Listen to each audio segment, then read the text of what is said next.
ఆ టైం ఇచ్చాం. సాక్షాత్తు జగన్మోహన్ రెడ్డి గారే వస్తున్నారు. జగన్మోహన్ రెడ్డి గారు వచ్చేదాకా మీరేంటండి కాము కూర్చున్నారంటే? వస్తారు. అప్పుడుదా కాము కూర్చున్నాం. ప్రభుత్వాన్ని అడగండి, ఏమండి ఇంతగా అసలు ఇంతవరకు మీరు ఎందుకు పట్టించుకోలేదని ప్రభుత్వాన్ని అడగండి, సంతోషపడతాం మేము. లేకపోతే వార్తలు ప్రభుత్వంకి అనుకూలం కాకుండా చక్కగా వేయండి, సంతోషపడతాం. వాళ్ళు జగన్మోహన్ రెడ్డి గారు వచ్చారు. ఏమండి నేను అడుగుతా ఉన్నా, అసలు 12,000 తేజ ఉంటే ఎంత అన్యాయం అండి ఇది?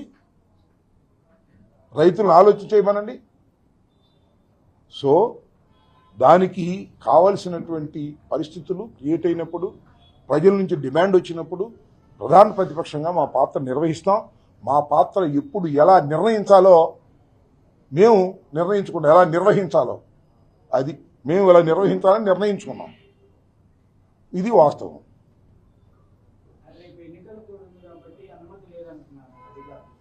ఎవరన్నారు? ముత్యాటి అధికారులకు ఎన్నికల కోడ్కి సంబంధించి పబ్లిక్ మీటింగా? ఎవరు అధికారులు అంటే ఎవరు చెప్పండి? సెక్రటరీతో నేను మాట్లాడాను ఇందాక. ఎవరు ఇట్లాగే మీలాగా ఎవరో చెప్పారు, సెక్రటరీ గారు పిలిచి ఇక్కడ బహిరంగ సభ పెట్టడానికి ఇల్లేదని. సెక్రటరీ గారికి నేను ఫోన్ చేసి మాట్లాడమ్మా, మేము బహిరంగ సభ పెట్ట. ఎవరు లేడీ సెక్రటరీ గారి పేరేంటి? చంద్రిక గారు. అంతకుముందు మన కమిషనర్గా చేసినటువంటి రామారావు గారి బంధువు కోడలు అన్నారు. నేను మాట్లాడాను ఆమెతో, అమ్మ జగన్మోహన్ రెడ్డి గారు రైతుల దగ్గరికి వచ్చి వారు చెప్పే గోడు విని వెళ్ళిపోతారు. No public meeting at all.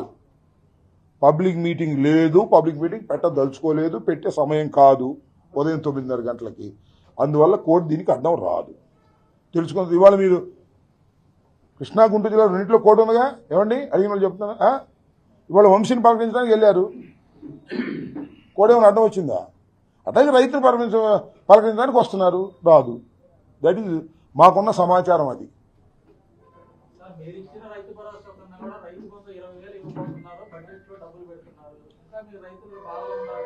ఇవ్వబోతున్నారా?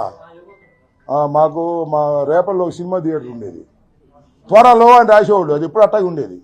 ఇవ్వనండి స్వామి, మాట్లాడదాం. ఇవ్వబోతున్నారేంటి? 20,000 రూపాయలు సుఖీభవ, అదే అన్నదాత సుఖీభవ అని అన్ని ఎన్నాళ్ళు అవుతుంది? 9 మాసాలు అవుతుంది. ఇవ్వబోతున్నారంటే ఏంటి ఇచ్చి ఇవ్వబోయేది? అని ఎవడో స్వామికి చెప్పాను, సత్యదాకా ఉంటే నీ పెళ్లి చేస్తానని. అంట ఏంది ఇవ్వబోయేదని మేమేం మాట్లాడతాం? జగన్మోహన్ రెడ్డి గారు ఇప్పుడు ఆపాడా? ఏ పథకమైనా క్యాలెండర్ ప్రకారం ఇచ్చాం కదా, మీరు ఎందుకు ఆపారు అంటే ఇవ్వబోతున్నాం అంటున్నారు. రైతులు అసలు పల్లెటూరులో రైతులు ఎంత భయంకరంగా దూషిస్తున్నారో తెలుగుదేశాన్ని అర్థం చేసుకోమని మనం చేస్తున్నారు.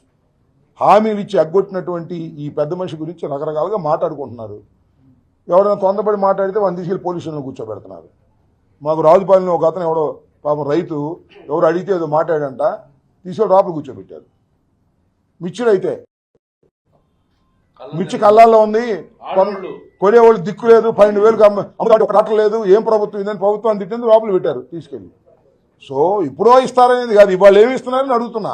ఇవాళ మద్దతు ధర లేదు, మిర్చికి మద్దతు ధర లేదు, ధాన్యానికి మద్దతు ధర లేదు, పత్తికి మద్దతు ధర లేదు, కందులకు మద్దతు ధర లేదు.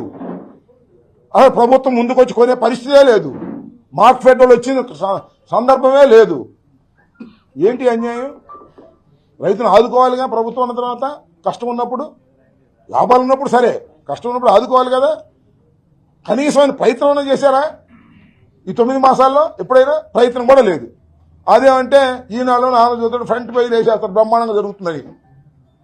జరుగుతుందో లేదు చెప్పండి, గుండె మీద చేసుకుని. దుర్మార్గమైన ప్రభుత్వం, రైతు వ్యతిరేక ప్రభుత్వం, రైతు కన్నీరు చూసి కూడా కరగనటువంటి ప్రభుత్వం. దుర్మార్గం ఇది, అనుభవిస్తారు అని చెప్తున్నా ఈ సందర్భంగా.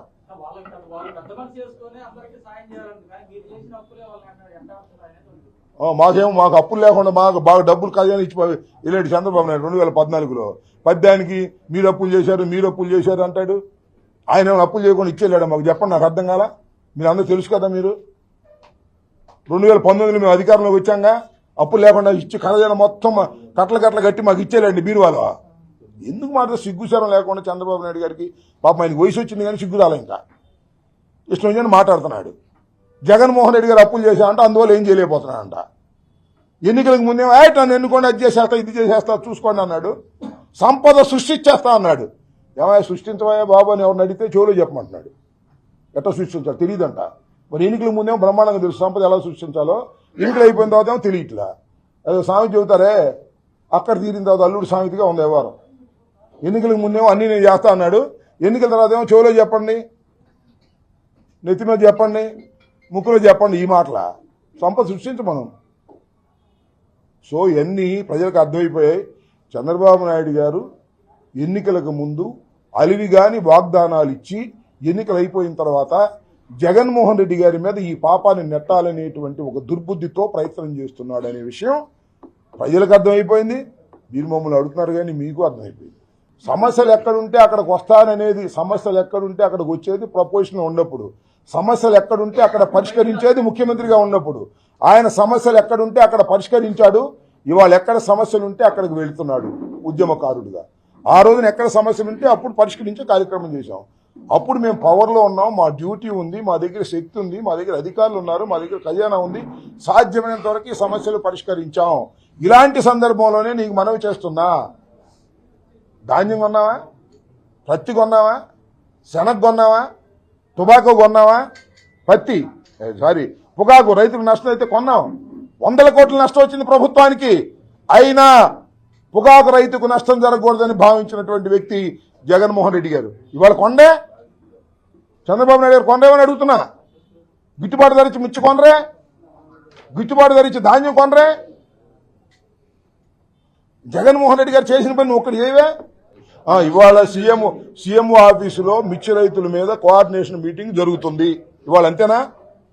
జగన్మోహన్ రెడ్డి గారు మిర్చి ఆటకు వస్తాడనగానే వాళ్ళకి ఈ కార్యక్రమం మొదలెట్టారు, తుడుపుడు కార్యక్రమం. రేపు పొద్దున తుడిచే కార్యక్రమం పెడతారు, మంచిదే. కానీ జగన్మోహన్ రెడ్డి గారు వచ్చి పలకరించి వెళ్ళిన తర్వాత అయినా రైతుకు న్యాయం చేస్తే సంతోషం. ఒక కదలికి తీసుకొచ్చాం నువ్వు చెప్పినట్టుగా.